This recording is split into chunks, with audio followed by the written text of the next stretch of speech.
কোটি টাকার কর মাপ নিয়ে গেল ডক্টর ইউনূস। ডক্টর ইউনূসের কর চুরি করা নতুন কোন ঘটনা না। 2018 সালে বাংলা ট্রিবিউনে প্রকাশিত নিউজ, তার গ্রামীণ ফোনের কর ফাঁকি দেওয়ার পরিমাণ 50,000 কোটি টাকার উপরে। এক ডক্টর ইউনূস শুধুমাত্র গ্রামীণ ফোন দিয়ে 50,000 কোটি টাকা লুট করেছেন করের নামে। 2টা আস্ত পদ্মা সেতু নিজেই খেয়ে ফেলেছেন ডক্টর ইউনূস। গ্রামীণ ইউনিভার্সিটির অনুমোদন নিয়েছেন। আজকে উনি বলছে উনি আবিষ্কার করেছেন। উনি আবিষ্কার করেছেন, উনার অনেক ক্ষমতা, এই ক্ষমতা উনি প্রয়োগ করবেন। আপনি আবিষ্কার করেছেন অনেক ক্ষমতা, আর আমরা আবিষ্কার করেছি আমার পায়ের লাঠির জোর বেদম। এই বাঙালির পায়ের লাঠির জোর এত বেদম, ইয়াহিয়া আর আইয়ুব খানের কাছে লাঠি মাইরা গর্ভপাত কইরা বাংলাদেশে জন্ম দিয়েছে। আমাদের পায়ের লাঠির জোর ওই পাকিস্তানিরা বুঝে গিয়েছিল। ডক্টর ইউনূস আজকে আমাদের ভোটাধিকার নিয়ে নাটক করছে। এই বাঙালির শক্তিমত্তা সম্পর্কে আপনার কোনো ধারণা নাই। ধারণা থাকলে এইভাবে আপনার অনেক ক্ষমতা, এইটা আবিষ্কার করতে পারতেন না। আপনার ক্ষমতা হল অটোরিকশা ভেঙে ফেলা, দরিদ্রে। আপনার ক্ষমতা হল হকারদের উচ্ছেদ করা। হাতে পায়ে ধরে বলছে আমার রিক্সাটা ভাঙবো না, তারপরেও ভেঙে দিচ্ছে। হাতে পায়ে ধরে বলছে আমার এই ভ্যানটা ভাঙবো না, ভেঙে দিচ্ছে। আর একটাল টোকাইকে সারা বাংলাদেশে জেলা প্রশাসক, উপজেলা প্রশাসক, সচিবালয়ে ঢুকাই দিছে। যারা মাস্তানি করে, রাত 12টায় মব সৃষ্টি করে, চাঁদাবাজি করে, 90 ডাকাতের আবির্ভাব হয়েছে। আরে হান্নান মাসুদরা সেই 90 ডাকাতদের সরকার তাদেরকে উদ্ধার করতে যায়। আমার কথা বাংলাদেশের নাগরিক বৃন্দ, যেখানে এই টোকাইরা মব সৃষ্টি করবে, লাঠি দিয়া হাঁটু ভাঙায় দিবেন, একবারে একটা ট্যাংরি ভাঙায় দিবেন, নলিক খুইলা পকেটে ধরাই দিবেন। বাংলাদেশে আর এই মবতন্ত্র হতে দেওয়া যাবে না। এই মবতন্ত্রের কবর দিতে হবে। বাচ্চা ছেলে পেলে স্লোগান দেয়, মবের স্লোগান দেয়, দিয়ে মানুষকে জিম্মি করে। এখন মানুষ ছোট ছোট বাচ্চা ছেলে কিছু বলতেও পারে না।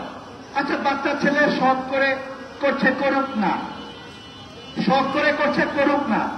এই হান্নান মাসুদরা একটা ব্যাংকের এমডিকে পদত্যাগ করানোর জন্য সেখানে পাঠায়, আর ফোন দিয়ে নেগোশিয়েট করে যে পদে থাকতে কত টাকা লাগবে। আমরা কি এই টোকাইদের হাতে বাংলাদেশ দেখতে চাই? আমরা চাই না। নির্বাচন নিয়ে তার বাহানা হচ্ছে। আমরা ভাত খাওয়ার সময় সামনে কুত্তা আসলে কি করি বলেন তো? কুত্তা এলে কি করি বলেন তো?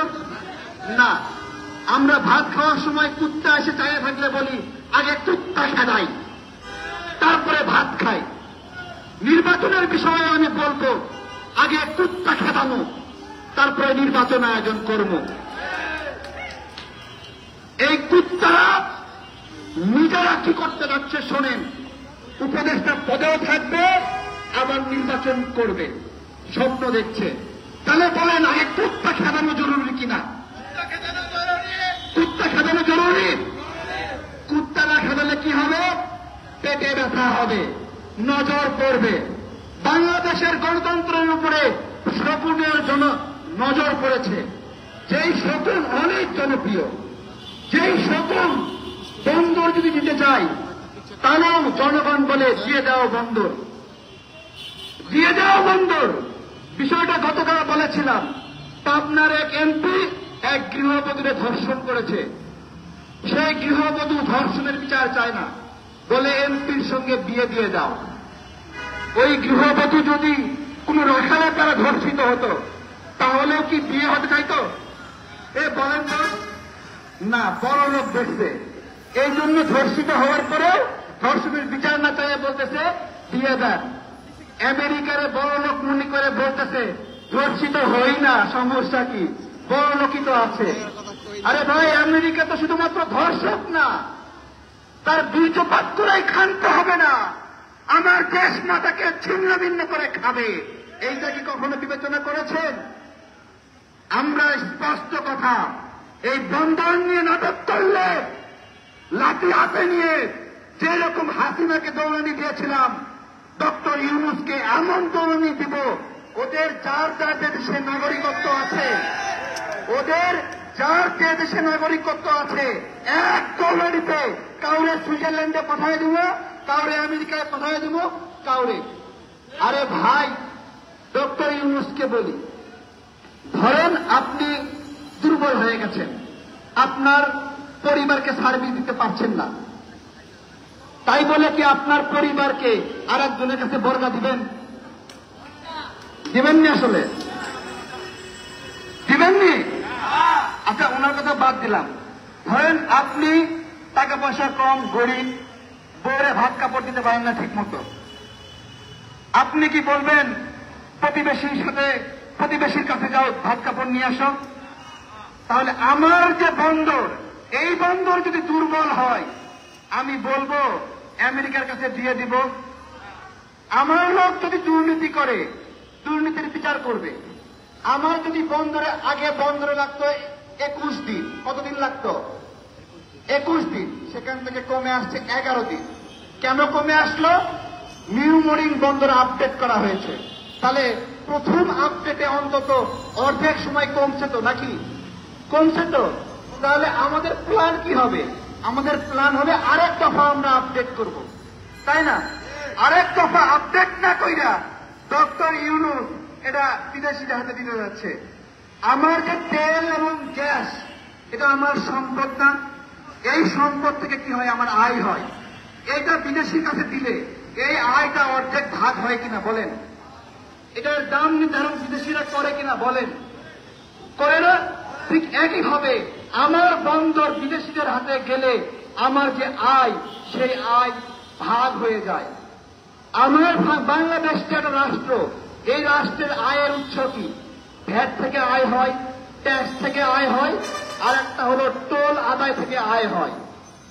এই সামগ্রিক টোল যে আদায় হয় সারা বাংলাদেশে, ঘাট থেকে, বন্দর থেকে, ব্রিজ থেকে, কালভার থেকে, এইটা বিভিন্ন দেশীয় কোম্পানি এটা করে। এইটা মাঝে মাঝে যদি বেশি বড় হয়, বিদেশি কোম্পানি কইরে দেয়, কিন্তু লিমিট থাকে যে 2015 সাল পর্যন্ত লিমিট, তাই না? ডক্টর ইউনূস এই যে লিমিটলেস ভাবে বন্দরকে ডিপি ওয়ার্ল্ডের কাছে দিতে চায়, তাহলে বাংলাদেশের যে আয়ের সোর্স ছিল টোল, আনলিমিটেড ভাবে এই টোলটা বিদেশিদের কাছে দিয়ে দেয় না? কোন পরিকল্পনা আছে এর ভিতরে যে এত বছর পরে এটা বাংলাদেশের হবে? নাই, নাই, নাই। তাহলে এই বন্দর খেকো, এই বন্দর খেকো ডক্টর ইউনূস, আমরা বলছি এই বন্দর আমরা দিতে দেব না। আর সবচেয়ে বড় ষড়যন্ত্র, অনেকগুলো খালি টার্মিনাল রয়েছে, এখনো উন্নত করা হয়। উনি সেগুলো না দিয়ে আমাদের দেশের টাকায় প্রায় 10-12 বছর ধরে তৈরি করা, যেটা 2023 সালে কেবল শেষ হয়েছে, ওই বন্দরটা সম্পূর্ণ হওয়া বন্দরটা ওনাকে দিচ্ছে, যেই বন্দর থেকে আমাদের আয় হচ্ছে। উনি একটা নতুন বন্দর দেয়নি। এবং করিডোর, এই করিডোর ডক্টর ইউনূস, আপনি কি ক্ষমতায় আসার ঋণ শোধ করছেন? আপনি কিভাবে ক্ষমতায় আসছেন? আপনি তো আন্দোলন করেন নাই, হঠাৎ করে আপনি কই থেকে আবির্ভাব হইলেন? ওই যে বাইডেনের 29 বিলিয়নের প্রজেক্ট না, তার মানে কি? যারা যারা ওনার নাম প্রস্তাব করেছে, তারা এই 29 বিলিয়নের ভাগ পেয়েছে। এই 29 মিলিয়ন বাংলাদেশকে বামদের হাতে তুলে দেওয়ার, এই 29 মিলিয়ন, এই 29 মিলিয়ন নাস্তিকদের হাতে তুলে দেওয়ার মিলিয়ন। এবং এই 29 মিলিয়ন আমাদের পার্বত্য চট্টগ্রামে উপজাতিদের, ক্ষুদ্র নৃগোষ্ঠীদের, আদিবাসী স্বীকৃতি দেওয়ার এই 29 মিলিয়ন। এবং এই 29 মিলিয়নের বিরুদ্ধে কথা বলাই স্টুডেন্ট ফর সোয়ারেন্টেন, তাদের অনেকজন নেতাকর্মীকে গ্রেপ্তার পর্যন্ত করা হয়েছিল। এবং বিশ্ববিদ্যালয় মঞ্জুরি কমিশন তার সেই কমিশনে যে ক্যালেন্ডার থাকেছে সেখানে আদিবাসী স্বীকৃতি লিখেছে, এবং গণমাধ্যম সংস্কার কমিশনের যে সংস্কার প্রস্তাব সেখানে 11 বার আদিবাসী শব্দটি লিখেছে। আমার কথা, আমাদের পাহাড়ি জাতিগোষ্ঠীদেরকে আমরা উপজাতিও বলবো না, ক্ষুদ্র নৃগোষ্ঠীও বলবো না, আদিবাসীও বলবো না, তারা বাংলাদেশের নাগরিক। এইটা বলতে সমস্যা কোথায়? এইটাকে বাদ দিয়ে ডক্টর ইউনূস তাদেরকে আদিবাসী স্বীকৃতি দেওয়ার ষড়যন্ত্র। পাহাড় নিয়ে একটা নির্লজ্জ ঘটনা, পাহাড়ে চট্টগ্রামের একজন সন্তান পাহাড়ের সঙ্গে গাদ্দারি করছে, পাহাড়ের সঙ্গে বেইমানি করছে, পাহাড়ের সন্তান হয়ে। আমরা এগুলো কোনোভাবেই, আমাদের স্পষ্ট কথা, ভালোই এই নির্বাচন নিয়ে ষড়যন্ত্র বন্ধ করবেন। আমরা একটি পার্লামেন্টারিয়ান সরকার চাই। এইসব ক্লাবের মেম্বার দিয়ে বাংলাদেশ চলবে না, এই এনজিওর মেম্বার দিয়ে বাংলাদেশ চলবে না। বাংলাদেশ চালাবে জনগণের নির্বাচিত প্রতিনিধিরা। জনগণ ভোট দিয়ে যদি কুকুরকে নির্বাচিত করে সেই কুকুর সংসদে যাবে। তারপর জনগণের ম্যান্ডেটে যদি কোনো আসনে 2 কুকুর থাকে, তাহলে ওই ফেরেশতা নামক ডক্টর ইউনূসকে 2 কুকুরের মাঝে 1 কুকুরকে নির্বাচিত হওয়ার সুযোগ দিতে হবে। আমরা কোন মতেই ডক্টর ইউনূসকে কুকুর হতে দেব না, যে নিজে নির্বাচন করে সংসদে প্রধানমন্ত্রী হওয়ার স্বপ্ন দেখবে। এই কুকুর আমরা হওয়ার সুযোগ দেব না। ধন্যবাদ সবাইকে।